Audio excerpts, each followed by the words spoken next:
talking difference from morning to lunch break to the time the kids are supposed to get out of school on Thursday. Kind of hoping that'll be a little different out ahead of this. Hoping some schools, superintendents are listening.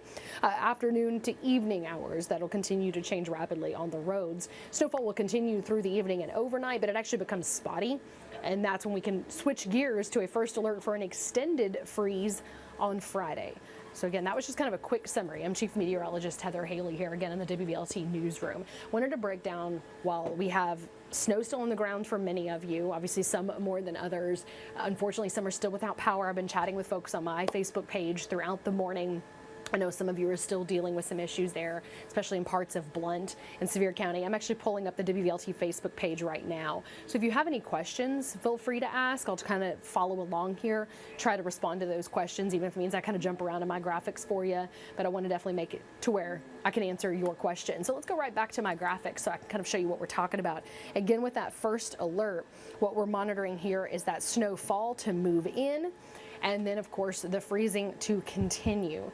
One of my big concerns is the fact that this is happening during the day. You don't even have to have accumulations for it to be problematic. It can just lead to some visibility issues with snowfall. It can lead to some traction issues with slushy roads. But big picture, I've zoomed out just so some of you can kind of give an idea, or maybe you have to travel, but it heads up for Thursday as it's clouds today. And look at that coming together. Basically, we've got some snow, cold air dropping in from the northwest, and even some rain moving in from the west that combine and lead to snowfall. But notice that little pink line from Little Rock to Tennessee and Mississippi to Alabama. That's what we call the rain-snow line.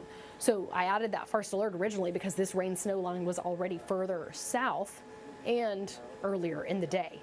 So now you see where midday, afternoon snow's moving across Tennessee and Kentucky, continuing to develop and spread out. I'm looking through the comments right now. Donna, just scared of losing power if you're on oxygen.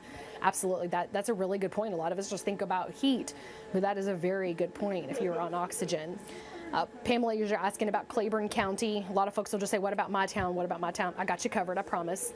Got you covered. So big picture, this all kicks off on your Thursday, and then we'll continue with snowfall Thursday evening into Friday early morning, becoming spotty Friday morning, but the freeze will continue. So that's something to keep in mind. As I mentioned, road conditions are one of my concerns. We could have some slick roads during the day on Thursday, even in the afternoon and evening, where some of that will be actual snowfall. Some of it will be puddles and slushy mixing as temperatures are dropping. So that means what you see from 1 hour to the next will be rapidly changing, from slushy to patchy ice on into Friday morning. Kimberly asking about Rogersville. I'm going to give you guys a deep dive into every county in our area. We have 30 plus counties in our area. So if you're asking about a particular location, I got you covered. Promise. Ashley stocked up on firewood. Very smart. All right, those of you asking about your towns, give me just a moment here. So this is, again, road conditions. Here's the timeline. So do you know where your county is on this map? Crossville, Cumberland County, Knoxville, Knox County, Sneedville, Hancock County, for example. If you're not sure where you're at on this map, kind of pause this and look at it on Google Maps real quick and come back to us. We do have this timeline for you here. Thursday, 8 a.m. Notice already comes into some snow showers on the plateau there. That's Cumberland, Fentress, and Wayne County on the western part of our area. Keeps moving east, and there's this brief kind of rain to sleet, the green to pink. That's rain to sleet, wintry mix, but it's already bursts of heavier snow, shades of purple there on the plateau around 9 a.m. So as we slide east into our area, those of you asking about Knox versus Coreyton versus Granger versus Sevier, this is the map you guys want to see right now. So as this moves east, notice there's more rain out ahead of it, and then more of that changeover to sleet and snowfall. That'll create some bursts of heavy snow and sleet South Valley. Visibility issues dropping off midday with the start of our first alert, continuing to spread out that snow. See that bright, kind of deep purple color? That is heavy snowfall. That's what can limit visibility as temperatures are dropping. A lot of this will be lost at first to puddles, but because temperatures are dropping, then that'll no longer be the case, and you'll start getting that accumulating snowfall, and then that'll continue. The pink line, notice, really still clips the Southern Valley, so that's where around Meigs, Ray, Bledsoe to McMinn and Monroe counties, you're still kind of battling that sleet, rain mixed to snow, where it's more persistent snowfall north, even into the Central Valley and Northeast Tennessee. This will continue into the afternoon and evening hours as snowfall. And then notice it starts retreating back west-east. Comes off the plateau around 7, still snowing Valley. 8 to 9, still snowing Smokies. That'll be our kind of big winter, of course. But then we'll have a few snow showers overnight. So then that'll be the case moving forward. I want to point out precipitation types. I just pointed out the difference of green versus pink versus purple on that map. But this is something to keep in mind. When we're going from one to the other, you get your rain first. It's just above freezing in this case. It starts changing over. So initially you get some of this mixing, and initially your snowfall is lost to some of those puddles. But then as it's more persistent on that colder air side, more persistent on the snowfall, then you start building up your accumulation. So we do get a lot of these rain to snow events. The fact that this is happening during the day pretty rapidly, that is definitely more impactful with our first alert for your Thursday. Here's that snowfall potential map. First, I want to summarize it. A lot of you are saying, what about my town? What about my county?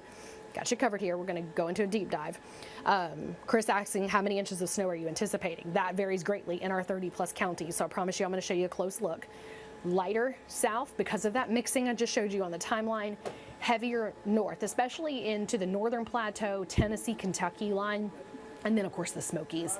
But the area that's the most impactful, of course, would be the areas outside of the Smokies. I know the national park, obviously, some of you like to visit, but we're talking fewer folks there. So here's kind of a quick comparison, just to give you an idea. The models are more consistent on the snowfall potential really going into the higher elevations. You can see some are a little lower in the valley, so this is kind of looking at Knoxville.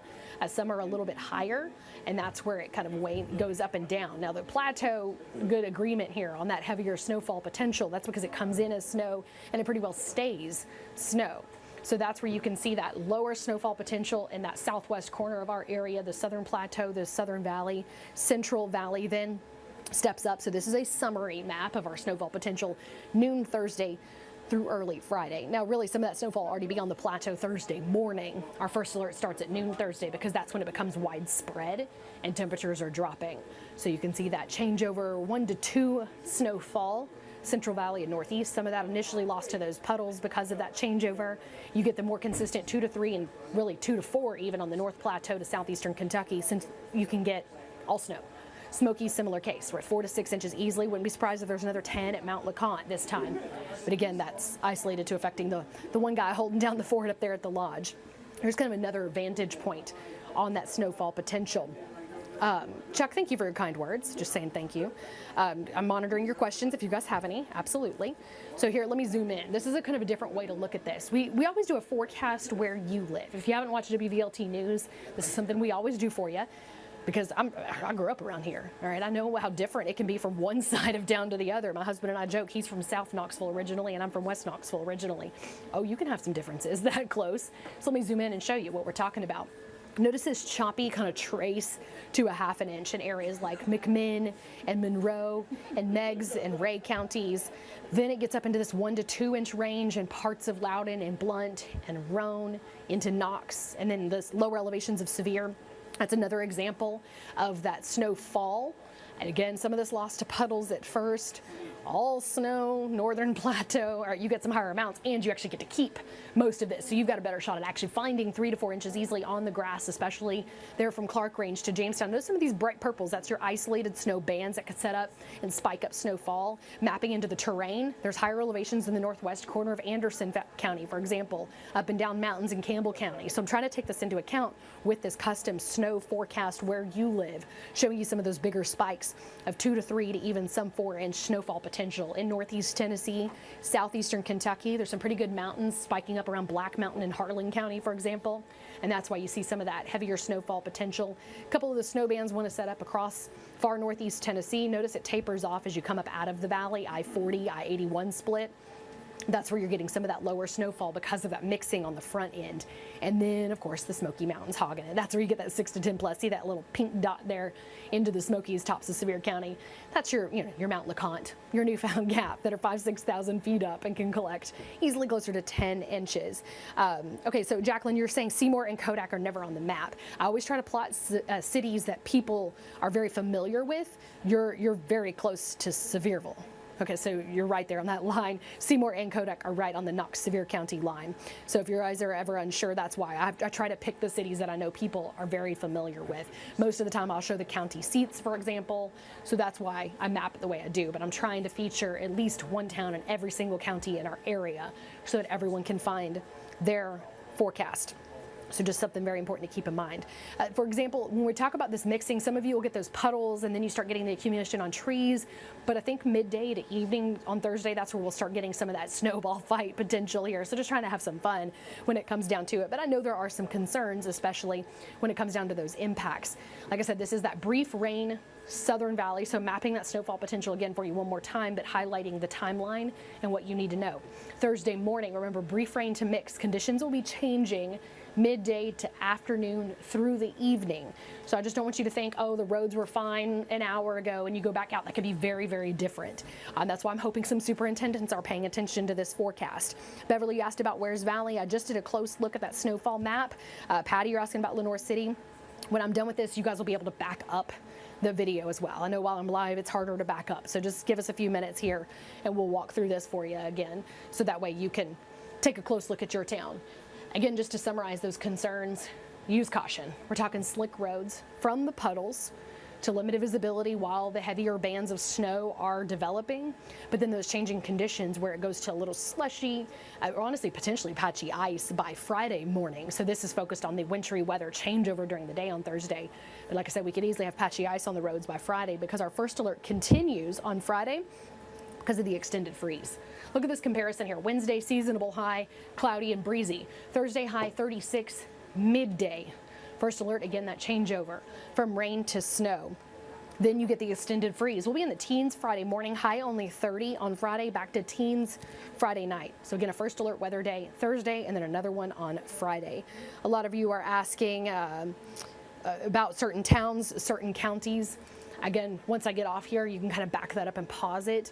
But I want to stress that we're monitoring this constantly. We get new data in every couple of hours, so we're kind of monitoring that combining system from the north and the west. Hasn't even developed yet. We're monitoring that for you, but that means we'll have the latest on WVLT News. We update our website with the latest. We send out a message from our WVLT First Alert weather app. So if you want to know kind of the second we might update that forecast, we'll send you a message and let you know. So again, just to make it easy for you, I'll show you. This is our website, WVLT.tv. We do really, I'd say, a pretty detailed forecast here where we kind of spell it all out. But at the bottom, you'll also find a quick link on how to find that WVLT app. Just search in your app store, or there's a quick link for you on your iPhone or Android. So a lot we're monitoring for you here. I hope you will stay informed to stay safe, as we will have some big changes coming in with a First Alert weather day Thursday and Friday.